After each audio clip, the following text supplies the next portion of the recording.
अथर्वशी आज किती वर्ष आधी तुम्ही एकमेकांना भेटलेत आणि ज्यावेळेस भेटलेत त्यावेळेची परिस्थिती आणि आजच्या परिस्थितीमध्ये किती तफावत आहे? काय, मी त्याला 2021च्या ऑगस्ट मध्ये भेटलो. मी त्याला ऍज अ फॅन डीएम केला होता. करेक्ट. मग भेटलो वगैरे, तिकडनं आमची फ्रेंडशिप खूप चांगली झाली आणि आता 4 वर्ष झाले आता आम्ही सोबत एकत्र. काम करतोय. सो तो मी त्याला भेटलो तेव्हा त्याचे 3000 फॉलोअर होते आणि माझे 300 होते. तो माझा अकाउंट ते प्रायव्हेट होता.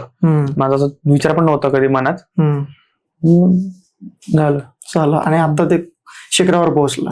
तो म्हणजे बघ काय असतं की आपण ज्या वातावरणात राहतो त्या पद्धतीने घडत राहतो. सो बट ऑब्व्हियस आहे की तुमचा जो काही ग्रुप आहे, तुम्ही एकत्र जे काही कलाकृती घडवतायत ते लोक पसंतच करतात.